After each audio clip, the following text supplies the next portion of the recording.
Hello, everybody. Welcome to this week's episode of Talkers, Season 6, Episode 3, the thank you episode. Mr. T, go ahead and introduce yourself. Hey, folks, it's Mr. T, and I'm broken. Okay, all right. We get to the meat and the potatoes and all our what else actually happened in the episode. So, Before we get there, do you hear me fine? uh, Oh boy, are you having? Is there technical difficulties yeah, occurring? I'm hearing you go in and out, but you can hear me fine. Yes, I hear you fine. Okay.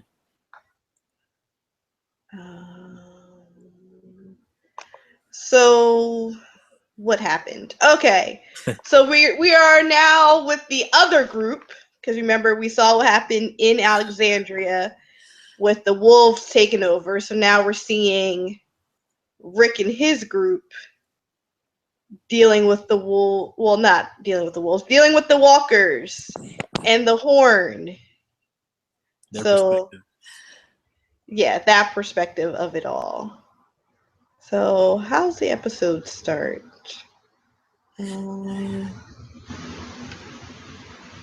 I know, because I don't want to immediately jump to the big All right, we're gonna do it in order so we can work our way up or down. or down or round, if you will. Okay, so show starts. You know, Rick's like, "Hey, I'm gonna go off. I'm gonna grab the RV." He tells Glenn and Michonne, like, "Listen, get them back to the town to head off and, get the walkers that are, spiking off. However, keep in mind this group of people with us are weak and pathetic. So if you need to leave them, go ahead, make it back. That's all that matters. I don't really care about them." That's basically what he said. Pretty much. And the guy Heath overhears him say this. Like, wow, that's how it goes down. Um, Yeah. so now, they see some of the walkers. So Rick takes off running. He's just running down this lonely street by himself, whatever. And then Michonne, Heath, and Glenn are really the ones attacking the walkers. And of course, people go down. The one idiot, uh, he like Cat shoots while boy. he's running with his head the other way, and he shoots the one guy in the leg. I'm like, what? What's his name? Um, Duran or I can't remember his name. Hat boy. Hat boy. I know, with the very stupid hat. Yeah. Oh, what was his name? I'm trying to pull up his name, but whatever. I guess he doesn't really matter. No, He's nobody. he really doesn't matter. Sturgis. Sturgis, yeah. There you go, Sturgis. Okay. Should call it Durgis. And the one girl, she falls and twists her ankle or something. Yeah, very horror movie cliche. Yeah, I was like, did that just happen? Yeah. Are you kidding me? So so one guy shot in the leg and they're helping him. The other girl twisted up her ankle, so they're helping her. I'm like, oh, leave them behind, but whatever. And they make it to the town. They're like, okay, we gotta make a distraction here. And Nicholas is like, all right, we can burn the one feed store, and that will, distract them enough. And Glenn's like, okay, we can go with that plan. And Nicholas, you've been here before, so you lead the way. And then Right. yeah, I know. Dun, dun, dun. You have Heath and Michonne having some words because he overheard Rick. He was like, "Whatever, you're just gonna leave us behind. You don't care." And Michonne's like, "Nobody gets left behind." That's a new Michonne right there. Like, man, People ain't recognizing her character arc. nope, not at all. And then you had the one guy, Scott. He got bitten, so he wrote a little letter to his wife, and he wanted Michonne to give it to her. And then Michonne's like, "No, we don't leave anybody behind. You're gonna give it to her, and then you're gonna turn into a zombie. I'll cut off your head." But was that details. letter? Was it written on like receipt, a roll, or like Yeah, okay, it was written on receipt paper okay, from the pet store. Yeah. Of course, in the little pet store, some zombies are locked in the closet. Why they weren't making any noise this whole time? Thank you. Come on. I mean, that's getting old. Like, they're not ninjas, okay? They're zombies, so they're not gonna be back there quiet and waiting for the opportune time to Yeah. jump out and make noise. Well, apparently that's what these special zombies did. Right. They were quiet this whole time while they're talking and getting supplies and helping each other. And then all of a sudden, they start making noise as the zombie herd comes. So then they're like, "Oh no, what are we going to do?" Right. And they run out. Oh, yeah, they also find Sturgis's body. Yeah. He's being all eaten in the hatch, just sitting there. Can I interject on that zombie noises drawing other zombies? Why is that the case? Because they hear each other all the time. They follow outside noises, right? Or noises that have nothing to do with them. They hear each other groaning and moaning all the time. So why would some groaning and moaning I don't know. Well, I guess because they were banging on the door. Oh, they were banging. That's right. I forgot about that. They were banging. So I guess that would draw them. Yeah. Okay. I'll take that back. Glenn and Nicholas run over to the feed store. The feed store is already burnt down. I don't know. Why is that the only burnt out building out of all the buildings? Feed store is very important. Because I'm confused. I'm like, everything, that's the only building burnt out? Why wouldn't other buildings be burnt? Is there a writer's strike? I don't know. It seems like there's a writer's strike going on. Because there was just stuff not making sense. So Rick gets into the RV. He takes off. So he's ready for the zombie horde, and he's waiting for the distraction. Rick and Daryl wants to leave to go help, and Rick's like, "No, stay with Abraham and Sasha." He leaves anyway. He's like, "I'm doing my own thing.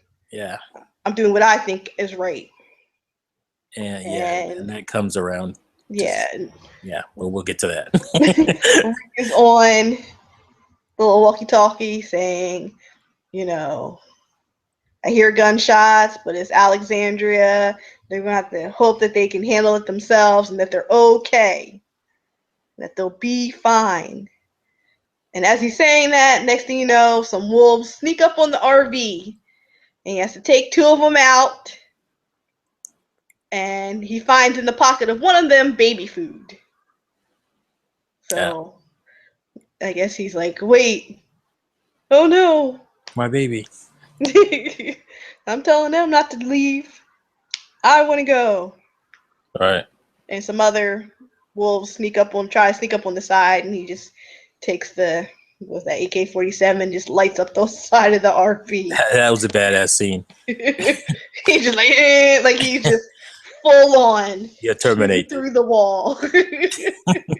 And you see their bodies just laying there. That's cool. Like you never even get like a close-up good shot of them. You just see them through the mirror. Exactly. Laying on the ground in a pile. That was great. That was a great choice. Mm-hmm. Oh, and apparently Rick cut his hand when he was stabbing some random zombies that he saw on the road. So I get, I don't know if he's going to go handless like Is in the that foreshadowing? comics. Yeah, exactly. Is that what they're doing, or is that just messing with us, just to be messing with us? Is that just an homage? Because that's Yeah, never going to happen from the comics. exactly. And then we have the moment. The moment. So Nicholas and Glenn get trapped in an alley. The zombie horde is now upon them. The zombies are all around. And they climb up on top of a dumpster. The zombies are clawing at them. The dumpster's not that big, so I don't understand how a zombie doesn't just grab their leg and pull them down. But I guess we're not Yeah. supposed to pay attention to details like that. There's like 100 zombies and touching on them from the Yeah, like. because it doesn't make sense. If zombies are on all four sides, one arm on one Yeah. side, one arm on the other side, there's not enough room. Your Tear arm isn't you long apart. enough. They can rip out your intestines. They can tear you Yeah. apart, your legs apart. But again, I guess we're not supposed to pay attention to that. Right. Also, let's also point out how they ran past the fire escape. Oh yeah, oh yeah, you saw that too. And I was like, well, wait, why don't you go to the fire escape? Yeah, fail. As soon as you heard the zombies over here by this side of the gate, go to the fire escape and you work out what you're gonna do from there. Yeah, at least you won't be getting slapped in the feet. Yeah. By zombies. So Nicholas throughout this episode has been going into like these weird, I don't know, hypnotic states or weird something. Flashes, like Yeah. psychotic flash. Not psychotic. It's not really the right word, but some kind of psychosis. Some type of like post-traumatic Yeah, fugue state. like a PTSD flash or something. Yes. He keeps having that throughout the episode. So now that he's standing on top of the dumpster, there's no way out. The zombies are surrounding them, clawing at their feet, and he's looking around. He goes into a state, and Glenn's yelling his name, trying to get his attention, and then he looks at Glenn, then in his eye, and he says, "Thank you." And he pulls the gun and shoots himself in the head. Mm-hmm. Which is weird because the blood splattered on Glenn's face. Again, details. Like he's putting in the side of his head, he's facing Glenn, but the blood splatters onto Glenn's face. Only on the side of his face. On the other side. On the other side of his face. Like, what the hell is going on? Is there no... Okay, that's good that somebody else caught that, because I was like, wait. Yeah, like, I had to rewind it because I was like, did that just happen like that? Like, I was like, did he turn? Because if he turned, no, that won't work. It still wouldn't work because he would have had to turn. They both would have had to turn, basically, for that to work. And that didn't happen, so... And he would have just more than just blood. See, this is where you need... it must be a strike going on. The script supervisor would say, hey, continuity, that's not working. Could we do that take again? But I don't know. Something's not right. Yeah, somebody was sleeping or wasn't paying attention. Somebody was homesick that day. The script because I don't know what that was. Yeah. And then because he shoots himself, Glenn tries to grab him, even though he shot himself in the head. So I don't know why you're trying to grab him. It's a wrap. Whatever. Done. I don't know why are we doing this. And they both fall, and it looked like as if Nicholas fell on top of Glenn, and then we see Glenn yelling and screaming as the zombies descend, and we see intestines being pulled and blood everywhere. Those are not Glenn's intestines. Damn it. Those are... Okay. Yeah. So, what Glenn's death is to me is what I call a soap opera death. So, the person dies in a messed up way. That's messed up, and you're like, there's no way possible they could have lived. Yeah. But they do it in a way that in some obscure 1% chance they live. Like Laura when she walked into the burning building that then exploded, and they're like, "Oh my gosh, she's dead." Laura has died like 20 times, but it's a soap opera death. Or you go off a cliff and into the ocean, but your car explodes on your way down, Yeah. but you live. It's called a soap opera death. Yep. So once you saw that Nicholas fell on top of him, soap opera death. Yep. He lives. But go ahead, Mrs. C. I've been just taking up all this. Go ahead, share your thoughts. Uh, uh, I got geeked up before I watched the episode. I watched it a little later than the broadcast, and so I was expecting some whoa. There was some whoa, but it was like, oh no, why did they do that? And like we were pointing out, the technical issues is getting out of hand at this point. Like it's just like this the B team or something shooting this stuff. But I mean, I thought it was a good episode. It was well paced. I wasn't bored at all. That's usually a really good sign. It was well paced, and they did do what we thought they would do, which is the next episode they're going to show it from this perspective, and they totally totally did that and stayed there. Speaking on that, Yeah. So next episode we're getting the flashback of Morgan's life on the road. Yeah. So you see what they do to us. We're gonna leave Glenn's death in a weird way, yep. And then we're gonna be cryptic on Talking Dead, saying, "Oh, you're gonna see Glenn again in some shape or form." Yeah. And then next week's episode is we're not even going to touch upon what happened over there. No, we're just going to talk about Morgan and how he got to be how he is. Since you brought up the Talking Dead, can I just reference what the actor that plays Glenn said?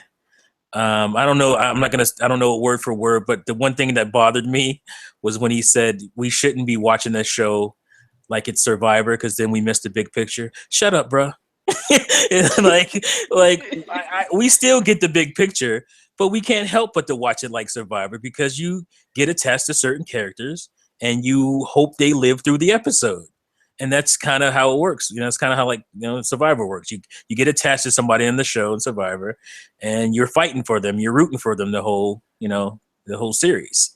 And that's, what we do. That's a natural thing. That doesn't mean we don't enjoy the overall story because we do. Don't you? I mean, I do.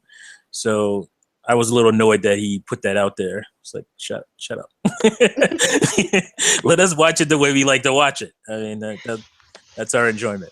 But anyway, yeah, I agree with you. At first, I was completely shocked, and then I started thinking, and I was like, "This is, like you said, a total soap opera death." Yeah. So he's going to be covered in guts. He's going to slide under the dumpster. The walker's going to continue on, and that's it. There was a hole in the fence or something. I thought I saw. I didn't.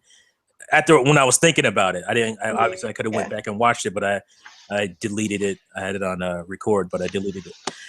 But yeah, it's going to be something like that, and that's why they totally leave it alone, like you said, and run to Morgan's backstory to make you wait even longer. So be prepared for that. There's no way Glenn's going out like that.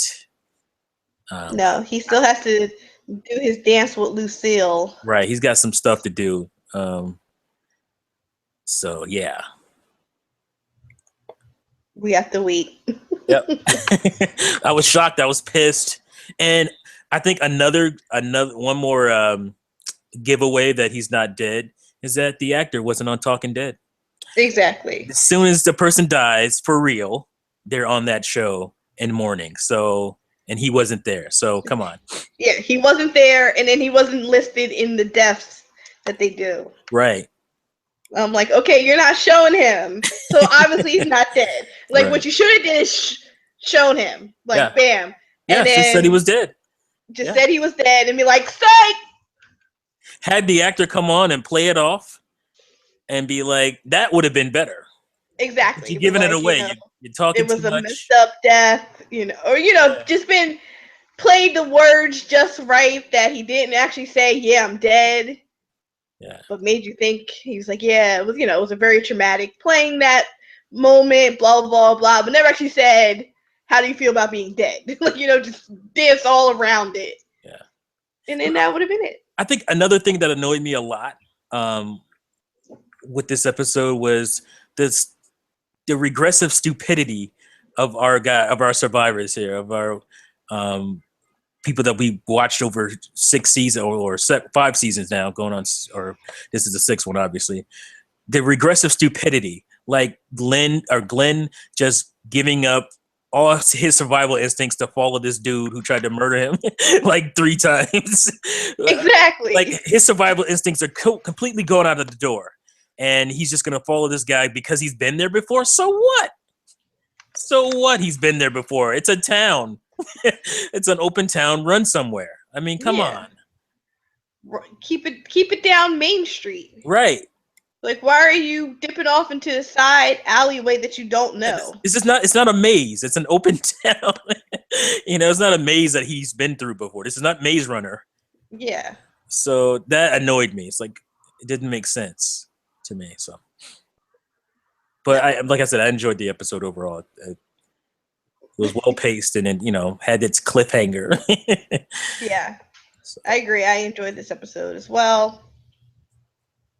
Um, I just wish they didn't do a soap opera death. yeah. I said either kill him or don't let him be injured, but don't like making it shady like that is very annoying. If Yeah. and I would have been okay with them killing him. Yeah. Like, fine if he doesn't get the death that happens in the comic, because I mentioned how the Dale and Herschel deaths Yeah. were mixed up and changed. Like, Dale was one that's supposed to continue to live on, lose his leg, and have his head chopped off. Right. Herschel never makes it off the farm. He He's never makes it nobody. right. So they switched it. They switched the deaths, and that okay, fine.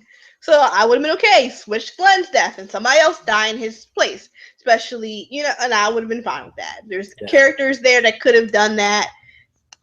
But for you to do a soap opera death like that, I'm like, oh, come on, kill him or don't. He's a main character. Like you're not gonna kill him off like that and then not have some kind of, because they'd never done that before. Mm-hmm. Unless they're just doing some unprecedented where they kill a main character like that and just brush it under the rug and forget about it for the next episode, because you're not going to see anything to do with Glenn in the next episode. So, but it's an hour and a half, so I don't know what they're going to do.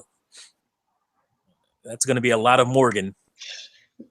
They will do it, and then it'll be just like a CW episode where they talk about something completely separate, and then in the last 5 minutes you hear one sentence that moves the storyline along, and then that's it.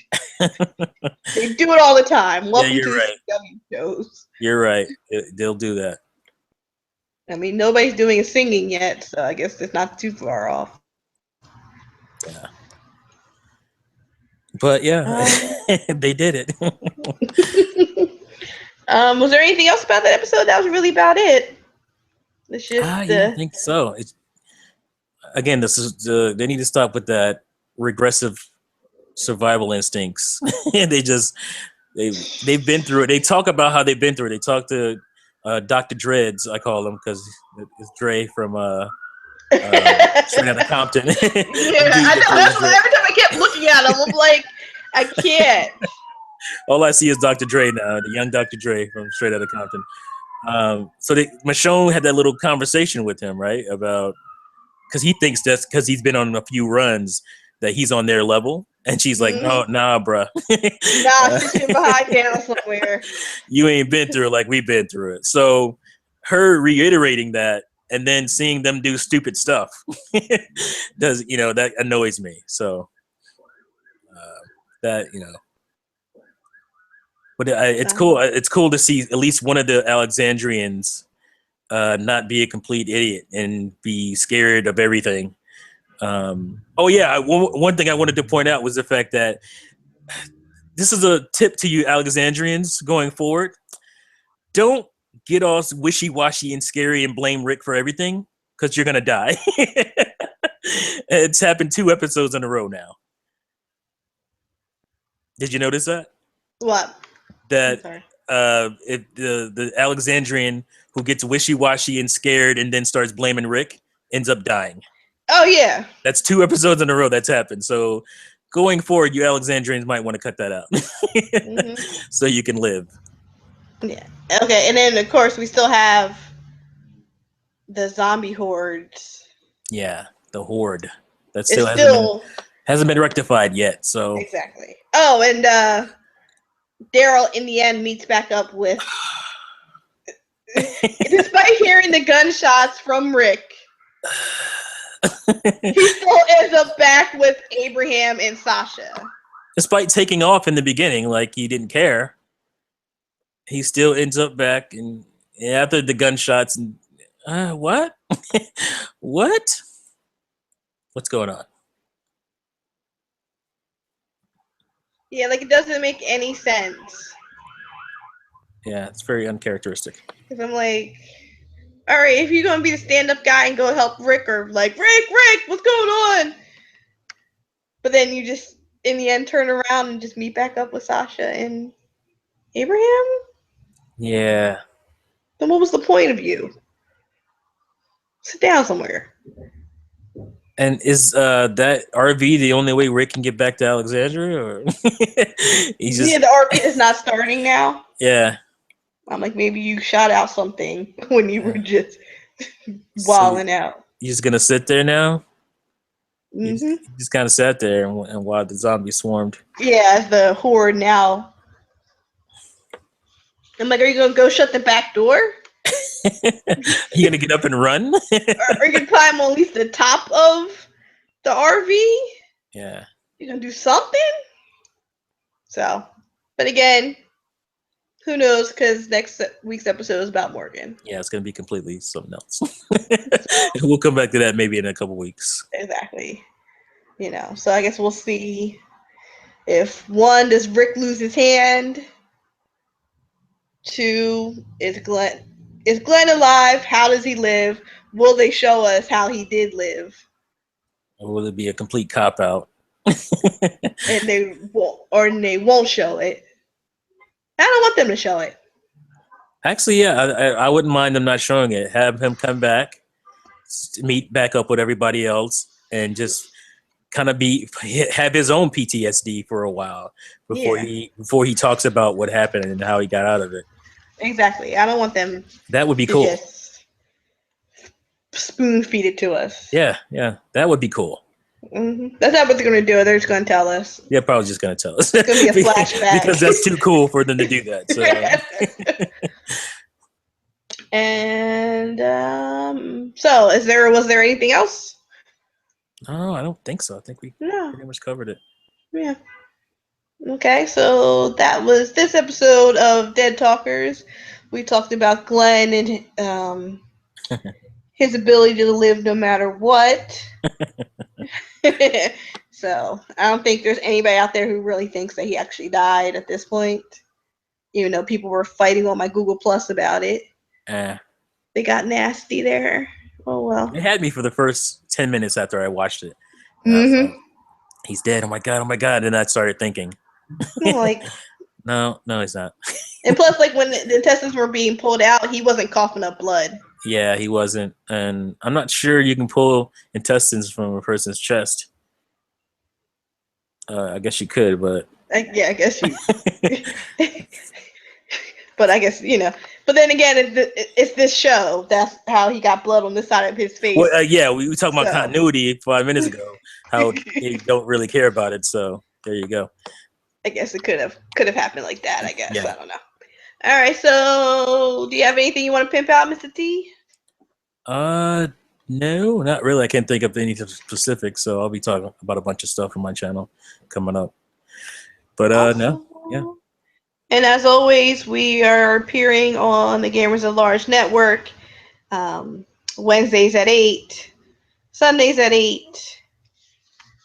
And you can always check me out, fangirlreview.com. your place for all things geek. Oh yeah, go watch the midweek show. I hosted it, and me and Shep went in on some Nintendo information, which was pretty cool. So go check that out. There you go. See, look, you pimped out something. Yeah. All right, everybody. Hope you enjoy this. Share, like, subscribe. Thank you, and good night.